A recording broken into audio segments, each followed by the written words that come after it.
Hola, ¿cómo están? En este video vamos a hablar acerca del 3D, de las tres dimensiones. Y para que entendamos correctamente esto, tenemos que hablar acerca de los fundamentos del diseño. ¿A qué me refiero con esto?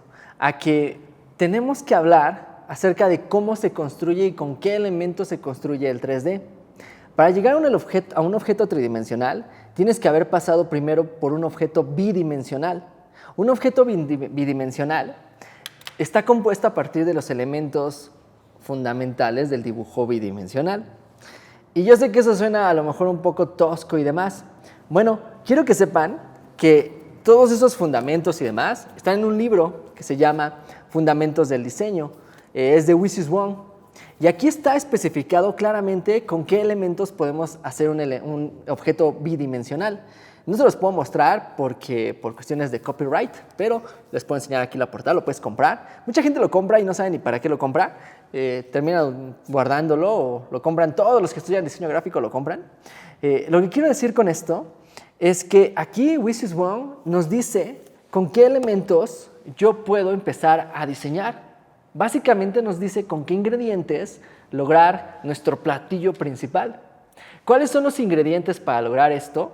Bueno, para los elementos bidimensionales, que de ahí partimos a los tridimensionales, existen tres elementos fundamentales: el punto, la línea y el plano. Van en ese orden y es importante que lo respetes. ¿Por qué? Por lo siguiente. En la construcción, vamos a ver aquí en Photoshop, voy a dibujarles algo. Voy a dibujar el primer elemento, miren, voy a poner un punto ahí. Después voy a poner otro punto por acá. Y todos sabemos que la distancia más corta entre dos puntos es una línea recta. Por lo tanto, ¿cuántos puntos necesité yo para dibujar la recta? Yo necesité 2. Y es más, lo más importante, necesité puntos. Yo no puedo tener una línea si no tengo mínimo 2 puntos. Por lo tanto, la voy a construir. Disculparán mi inhabilidad para dibujar bien, pero ahí está. Bien, ya tenemos 2 puntos que generan una línea recta, ya tenemos una línea. Dijimos que los elementos eran punto, línea y plano. Así es. Vamos a dibujar unos puntos más. Miren, voy a dibujar un punto más. Ahí está. Y entonces, cuando yo una estos 2 puntos que tengo con ese punto que me queda acá, con unas líneas, vamos a ver que voy a obtener un área cerrada. Un área cerrada es un plano. Un área cerrada me va a permitir obtener lo siguiente, que es la tridimensionalidad. ¿Qué es un elemento tridimensional? Bueno, un elemento tridimensional es aquel que se genera a partir de planos. Tú no puedes tener un objeto 3D si no tienes planos.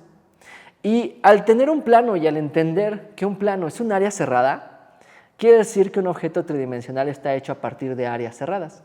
Voy a tratar de dibujarles aquí un cubito. Ahí. Miren, cuando lo hago más despreocupado se dibuja mejor. Ahí está. Este cubito en 3D lo podríamos hacer en AutoCAD. Miren, me voy a ir aquí a AutoCAD. Voy a borrar este cubo que tengo por acá. Disculpen que lo voy a borrar. Ahí está. Y voy a hacer una caja, miren. Aquí está. Y si se dan cuenta, este es un cubo ya tridimensional, ya hecho con herramientas.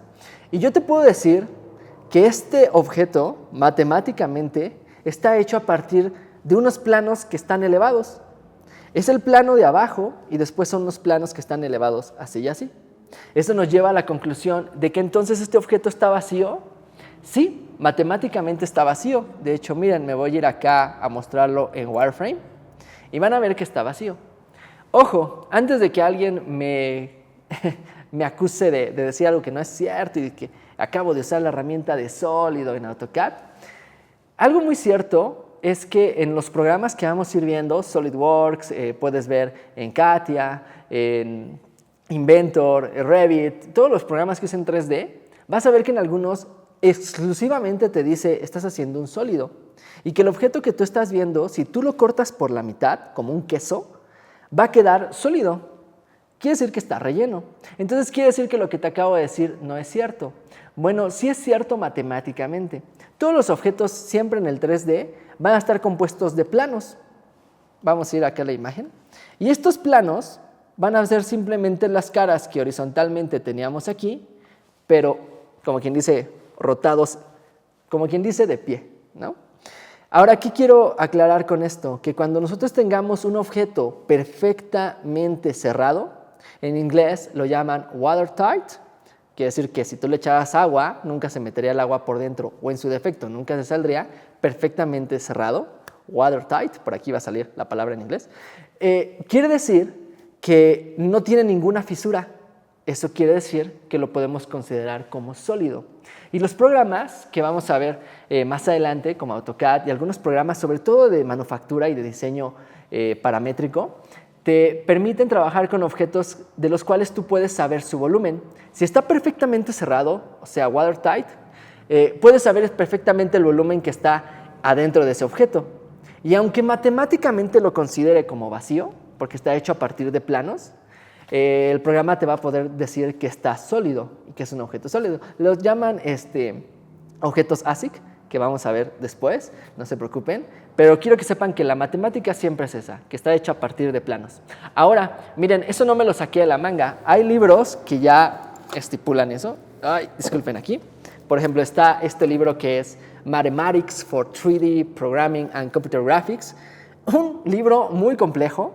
Aquí vas a darte cuenta de que todo lo que está en la computadora es matemáticamente correcto, tiene un fundamento, que está hecho por vectores, que hay ecuaciones paramétricas que manejan todas estas figuras, que manejan los vectores que utilizas en Illustrator y demás. Y aquí podrás ver claramente que está hecho a partir de planos. Algo muy importante en el 3D es que mucha gente fracasa porque no le explicaron correctamente cómo funcionaban los elementos. Y la verdad es que tú estás viendo este curso pues, para ser amo y señor de los objetos 3D. Entonces, si tú quieres abundar en vectores y ecuaciones paramétricas y cosas muy complejas, pues te recomiendo este libro, es muy padre. Mathematics for 3D Programming and Computer Graphics, lo puedes comprar en Amazon y verás que entonces están hechos a partir de planos. Ahora, el hecho de que tengas estos planos nos implica un fundamento muy importante acerca del 3D. Que si seguimos las reglas de punto, línea, plano y volumen, esto quiere decir que el plano más pequeño, el más pequeño que yo pueda hacer era un triángulo. Entonces, ¿por qué no hicimos un elemento fundamental? ¿Se han dado cuenta que siempre cuando se habla de tridimensional luego empiezan con un cubo? ¿No se supone que debe ser un triángulo o una pirámide? Claro, así es, debe ser un triángulo o una pirámide, porque ese es el elemento fundamental en el sentido de que es el área más pequeña. Se supone que es el área cerrada más pequeña, el plano más pequeño. Voy a regresar aquí a Photoshop y quiero que vean que aquí está mi área fundamental, ¿no? Que es un triángulo, ¿no? En inglés lo suelen llamar triads. Pero también puedes trabajar con quads, así, quads. Ahí está. Los quads quiere decir que están construidos con una línea más, ¿no? Que es un objeto rectangular, ya sea cuadrado o rectangular, pero que de todas maneras, yo lo podría descomponer, o más bien, matemáticamente se descompone en un triángulo. Ahora, si el triángulo es el elemento fundamental de las áreas cerradas, ¿por qué cuando yo hago mi cubo acá en AutoCAD, pues no le salen las rayas? ¿Por qué no está hecho con elementos fundamentales? ¿Sí me están siguiendo? Es por lo siguiente. En el 3D se llegó a una convención. Se dieron cuenta de que era mucho más práctico trabajar con quads. O sea, ya fueran rectangulares o cuadrados, era más práctico trabajar con cuadrados o áreas rectangulares que con triángulos. Es más, también es muy raro que alguien trabaje con algo más como un pentágono o un hexágono, porque es más práctico y a la hora de trabajar, por ejemplo, con todos los efectos, más adelante, por ejemplo, vamos a ver que hay una línea que sale de las caras, les voy a dibujar aquí, hay una línea que sale aquí, con una flechita, que es un vector que se llama normal, y ese normal permite que la cara sea detectada por la iluminación y va a generar todos los efectos de las superficies, y trabaja mucho mejor si es un cuadrado a que si fuera un triángulo. Es más, aún así sigue trabajando con triángulos, de hecho, matemáticamente se descompondría así y tendrías dos caras así, con dos así, ¿no? Con sus dos. Pero hace ahí hace un promedio entre ellos dos y saca una sola cara. Es más fácil de trabajar. De hecho, mucha gente no sabe que siempre se trabaja primeramente con watts y después, si tú quieres que alguna superficie te quede triangular, se hace lo que ellos llaman triangulación. Pero en realidad la triangulación ya estaba hecha porque fundamentalmente el objeto ya estaba en triángulos. Siguiendo estas ideas, quiero que sepas que esto nos va a permitir trabajar completamente en el universo 3D. Vamos a hacer un pequeño repaso. Puntos, líneas, planos, y entonces obtenemos volúmenes. Ahora, siguiendo esta idea, quiero que sepas que un objeto 3D tú lo puedes editar a partir de sus componentes. Miren, voy a escoger los vértices. Y aquí me va a permitir escoger los vértices y, como se darán cuenta, yo podré transformar mi objeto a partir de sus vértices. Ya vieron que ahí ya salió la triangulación, porque no podríamos agarrar esa cara y que se jalara así sin descomponerlo en un triangulito. Creo que todos lo han intentado hacer con papel y se han dado cuenta que se dobla. Entonces van a notarlo ahí. Ahora puedo trabajar también con otro elemento, claro, con la línea. Es lo que llaman edge u orilla en 3D. Aquí puedo irme y con mi elemento lo puedo mover y también lo puedo transformar. Y por último, también puedo escoger la cara. Como se darán cuenta, estoy pidiéndole al programa que me permita agarrar alguno de estos elementos y listo, poder trabajar sin ningún problema. Dicho esto, quiero que sepan que estas matemáticas del 3D son sumamente prácticas. El entender los objetos te va a permitir trabajar más poderosamente con ellos y creo que todos estamos tratando de aprender para ser dueños del diseño, para trabajar con todas las posibilidades que podamos tener. Y mucha gente mucha gente falla trabajando en el 3D porque no le explicaron correctamente que eran punto, línea, plano y volumen, que los objetos estaban en realidad matemáticamente vacíos y que tú podías trabajar a partir de ellos, pues, con sus elementos fundamentales. Siguiendo esta idea, te invito a que no me creas a mí. Tú puedes investigar, entrar, checarlo, comprar estos libros y darte cuenta de que todo está basado en una matemática muy profunda, muy inteligente, de hecho, y que todo esto tiene reglas y que para meterlo en la computadora vas a tener que seguir estas reglas. Por último, quiero hacer dos aclaraciones acerca del mundo digital.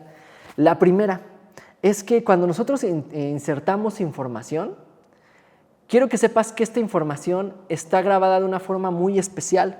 En el 3D, cuando nosotros dibujamos algo, creo que ya nos dimos cuenta de que pongo un punto y después otro punto, y a lo mejor pongo un tercer punto para hacer un área cerrada. Pero todo aquel que haya ido a la secundaria o demás, sabe que los objetos los puedes poner en un eje coordenado, X y Y. Por lo tanto, yo puedo saber las coordenadas X y Y para este punto. También las coordenadas X y Y para este punto, X y Y para este punto. El conocer las coordenadas, o más bien que el programa automáticamente te las asigne, cuando yo hice este cubo, se dan cuenta de que está el eje coordenado. Estos puntos y todas estas caras tienen un lugar geométrico matemático que me permiten saber exactamente dónde están. Tener esta información a partir de matemática me va a permitir pasarla a otro programa sin que se destruya.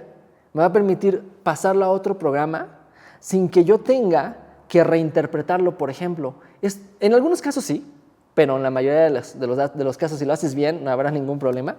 Y te va a permitir trabajar de una forma más práctica. Es más, vas a poder imprimirlo en 3D porque estos datos ya existen matemáticamente. Vas a poder llevarlo a un corte CNC para que lo corten en láser o que lo corten con una máquina 3D de corte 3D y lo vas a poder hacer sin ningún problema. Ya no vas a tener que remodelarlo ni nada porque todo está matemáticamente correcto.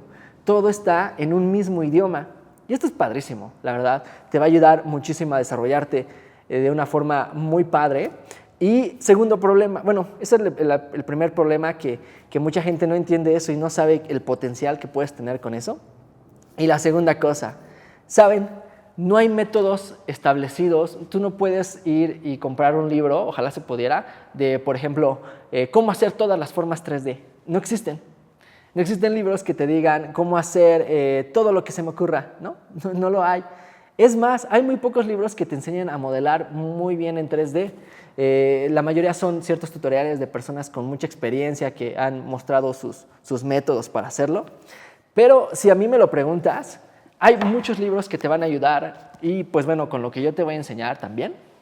Con lo que yo te voy a enseñar varios métodos para hacer muchas cosas, estadios, albercas, lámparas, las cosas más raras que se te ocurran, personajes.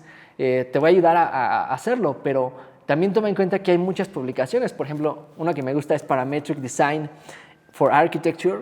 Te va a ayudar a hacer diseño paramétrico. Es muy padre, específicamente para arquitectura. Está Generative Art, que te va a ayudar a trabajar con Processing, que es un programa que te permite hacer arte digital. Ahí está. Por ejemplo, Digital Modeling de William Bau. Mucha gente lo recomienda. La verdad es que está muy padre, te ayuda a hacer personajes y demás. Y te explica muchas cosas de las que yo te he explicado ahorita.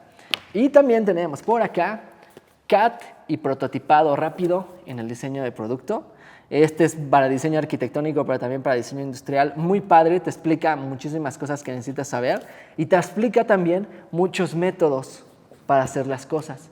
Hay otros libros por acá también más que te hablan acerca de eso, pero si a mí me lo preguntas, entendiendo lo que son el punto, la línea, el plano y el volumen, y entendiendo que vas a trabajar sobre eso y que la matemática siempre va a ser la misma, tú puedes desarrollarte creativamente y volverte dueño de los programas 3D para que hagan lo que tú quieras, para que diseñen lo que tú necesitas. Te invito a que compres libros, a que te informes más, a que entres a ver tutoriales, que veas las experiencias de otras personas, de cómo lo han hecho, cómo han diseñado. Y quiero que sepas, por último, que vamos a irlo descubriendo durante el curso, pero que esto no depende de cuánta creatividad tengo yo o cuánto te puedo compartir, sino de que tú mismo agarres las herramientas y desarrolles tu propia creatividad, tú desarrolles tus propias soluciones. Si hubiera un libro para hacerlo, créame, todos lo hubiéramos comprado ya. Ojalá algún día editen uno para evitarse tantos problemas, pero básicamente esta es la teoría, esta es lo que tienes que saber. Todos los programas van a funcionar igual. Todos los que trabajen en 3D van a seguir estos mismos principios y mientras te mantengas bajo las reglas, mientras entiendas que hay que diseñar pensando, que hay que diseñar con algo ya en mente. A mucha gente le preocupa que le pongan reglas a la hora de diseñar, piensa que al tener reglas y tener cerrado el espectro de opciones, ya no se va a poder desarrollar creativamente. Mucho se ha hecho en 3D con estas herramientas, todo depende de ti, ¿vale? Y de cómo las utilices. Dicho eso, vamos a ver muchas opciones, muchas formas de modelar, muchos métodos. Esta cosa que hice de jalar el vértice, jalar el punto, la línea y las caras, es nada comparado con las herramientas que existen, los NURBS, la Subdivision, el LOF, Sweep, Extrude, todas las herramientas que existen para diseñar. Es infinito lo que tú puedes lograr. Y para cerrar, si tú eres arquitecto, quiero que sepas que hoy en día gran parte del diseño arquitectónico se hace a partir de esas herramientas. Contratan a gente especializada que se dedica a crear los objetos para que si el diseñador tiene algo en mente, el arquitecto tiene algo en mente, se pueda primero trasladar a la computadora y después a la manufactura, para que todo esté en el mismo lugar y cuando haya que cortar una pieza en láser, se pueda cortar sin ningún problema, para que exista digitalmente y se pueda replicar también en la vida real. Entonces, haz lo tuyo y sin más que decir, pues bueno, sigamos viendo los videos y pues échenle ganas.